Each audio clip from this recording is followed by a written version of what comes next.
Hi guys, তো আজকের এই ভিডিওটা এখান থেকে শুরু করছি। তো আমরা মেঘালয়ে শিলংয়ে এসেছিলাম। তো সেখানে আমরা ভাবলাম যে ট্যাক্সি করে যাব শিলংয়ের যে পুলিশ বাজার লোকাল মার্কেটটা আছে সেটা এক্সপ্লোর করতে।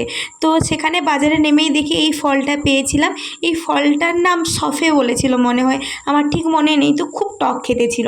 এবার আমরা মেন মার্কেটে ঢুকে যাই পুলিশ বাজারে। তো এখানে অনেক কিছু ছিল, জিন্স ছিল, শীতের জামা কাপড় ছিল, মেয়েদের হোলসেলে 50 টাকা 100 টাকা 200 টাকায় জামা প্যান্ট পাওয়া যাচ্ছিল। এছাড়া এখানে ক্রক্স ছিল, মানে স্লিপার্স অনেক টাইপের ছিল, ব্যাগ ছিল। এছাড়া এই অনেক রকমের টক ফল পাওয়া যাচ্ছিল, মালবেরি, ওই যে সবুজ ফলটা পেয়েছিলাম সফে সেটা ছিল, পিচ ছিল।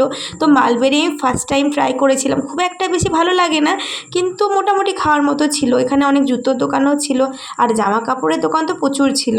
এটা ছিল ভি2 শপিং মলের ভিডিও। তো সেখানে যাওয়ার কালেকশন খুব ভালো ছিল। তারপর আমরা বেরিয়ে খেয়ে নিয়েছিলাম চাউমিন আর মোমো। বাস, রাতের দৃশ্যটা দেখে না। তো আজকের জন্য এইটুকুই, টাটা। ভিডিওটা কেমন লাগলো জানিও, বাই বাই।